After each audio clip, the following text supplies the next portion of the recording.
안녕하세요. 오늘은 갈라디아서 3장 말씀을 함께 살펴보고 은혜 나누기를 바랍니다. 갈라디아서 말씀은 우리 신앙의 뼈대이고 혈관을 흐르는 피와 같습니다. 신앙에 흔들릴 수 없는 기초이고 생명이죠. 집중해서 하나님께서 주시는 은혜를 풍성히 누리시기를 바랍니다.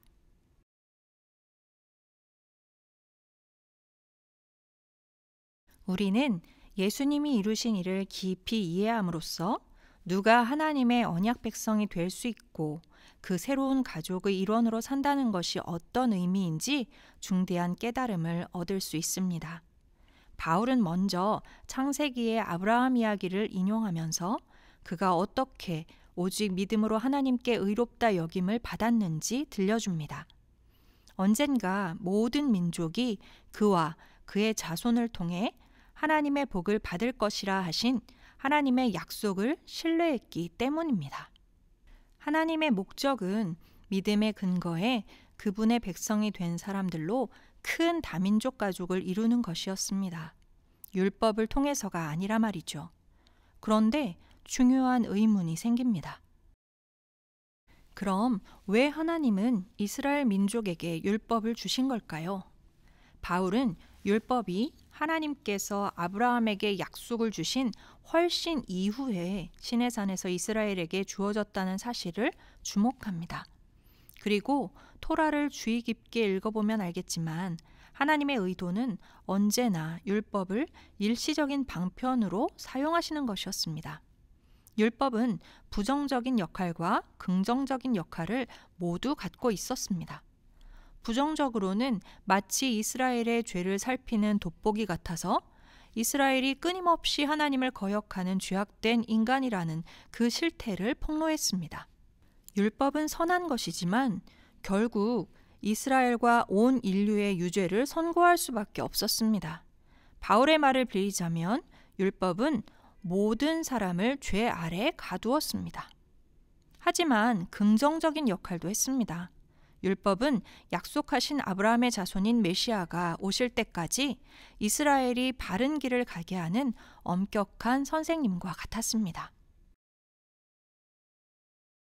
그러나 메시아가 오신 후에는 그분이 이스라엘을 대신해 율법의 목적을 성취하셨습니다.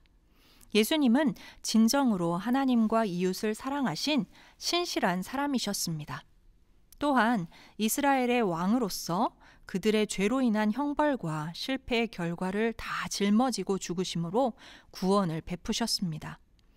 그래서 이제 아브라함의 자손이신 예수님을 통해 인종이나 사회적 지위나 성별과 관계없이 모두가 하나님의 복을 받을 수 있게 되었습니다. 따라서 바울이 볼 때 이방인 그리스도인에게 율법을 강요하는 것은 말도 안 되는 일이었습니다. 그건 마치 예수님이 하나님의 약속을 성취하지도 우리의 죄를 해결하지도 않으신 것처럼 행동하는 것이며 예수님을 통해 주어진 새로운 자유와 성령의 선물을 무시하고 하나님의 약속과 복을 특정 민족에게 제한하는 것이기 때문입니다. 두 가지 질문이 들어왔습니다. 첫 번째, 십자가가 저주인가요? 바울은 나무에 달린 자는 하나님께 저주를 받았음이니라 라는 신명기 21장 23절 말씀을 인용합니다. 구약시대의 사형 집행은 주로 돌로 쳐서 죽이는 방식이었습니다. 하나님께 버림받았다는 상징으로 그 후에 시체를 나무에 달았습니다. 나무에 달렸기 때문에 저주를 받은 것이 아니라 저주를 받은 표시로 나무에 달린 것이죠. 하나님께 버림받는 저주를 받으셨다는 표시로 예수님은 십자가라는 나무에 달려 죽으셨습니다. 거기서 우리를 위해 저주를 다 받으셨고 율법의 저주에서 우리를 해방하셨습니다. 13절에 위하여라는 말은 대표하여, 대신하여라는 뜻입니다. 예수님께서 우리가 받아야 할 저주를 받으심으로 우리는 그분이 받으실 복을 받게 되었습니다. 우리의 죄와 저주는 예수님께 전가되었고 예수님의 의와 복과 성령은 우리에게 전가되었습니다. 구원의 의미는 용서보다 훨씬 큽니다. 우리는 과거를 청산받은 정도가 아니라 하나님 보시기에 온전해졌다는 의미입니다. 마치 예수님을 보시듯이 우리를 보신다는 의미입니다. 하나님의 약속과 율법의 관계는 어떻게 되나요? 율법에서 해방되었는데 하나님의 율법을 지킬 필요가 있나요? 하나님의 율법과 그리스도인의 관계만큼 실제적인 질문은 없습니다. 자녀를 어떻게 대해야 하는지, 돈을 어디에 써야 하는지, 직장에서 편법을 써도 되는지 등등 삶의 방식에 대한 모든 질문이 이 핵심 질문에서 파생이 됩니다.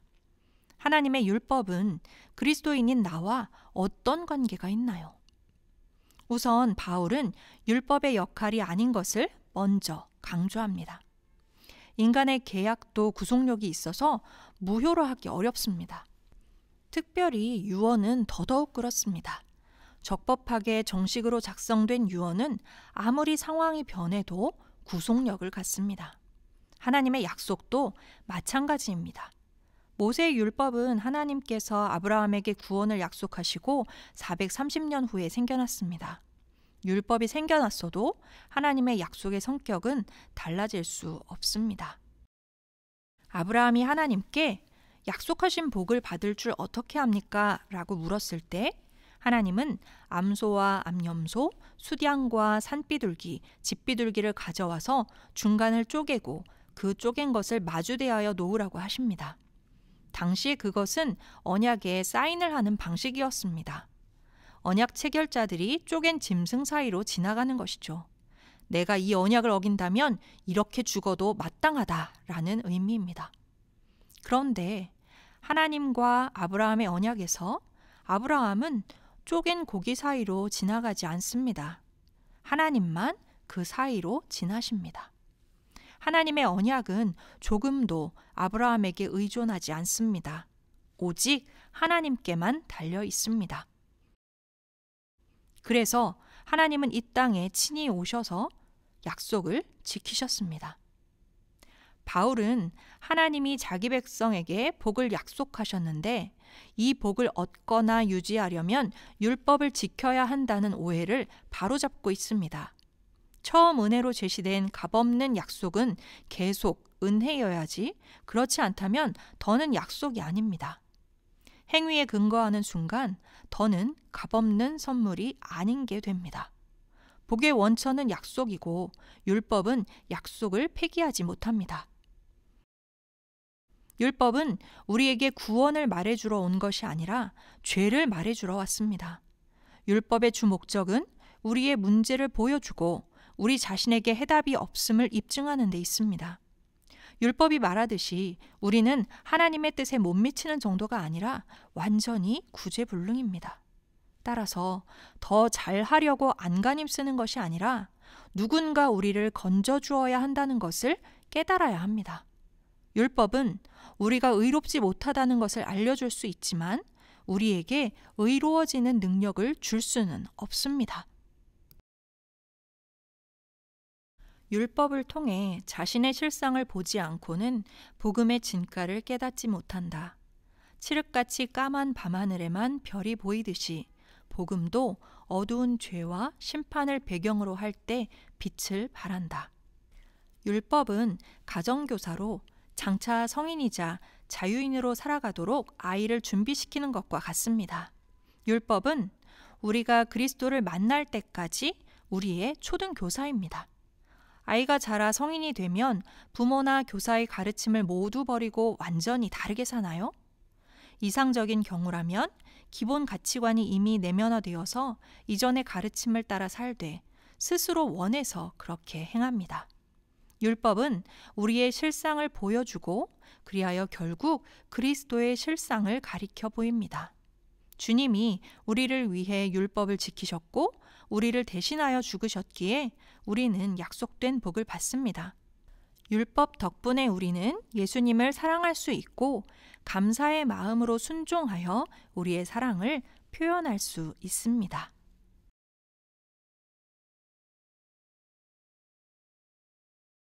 나이아가라 폭포를 가로질러 줄을 매달아 여러 차례 폭포를 횡단한 줄타기 고개사 찰스 브론딘의 유명한 이야기가 있습니다.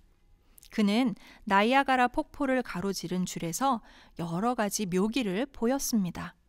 그 중에 가장 유명한 것은 자신의 등에 올라탈 지원자를 요청한 일이었습니다. 환호하던 관중들은 침묵했고 블론딘이 한 남자에게 묻습니다. 당신은 나를 믿습니까? 그 남자는 블론딘의 질문에 끄덕였고 그의 어깨에 매달렸습니다.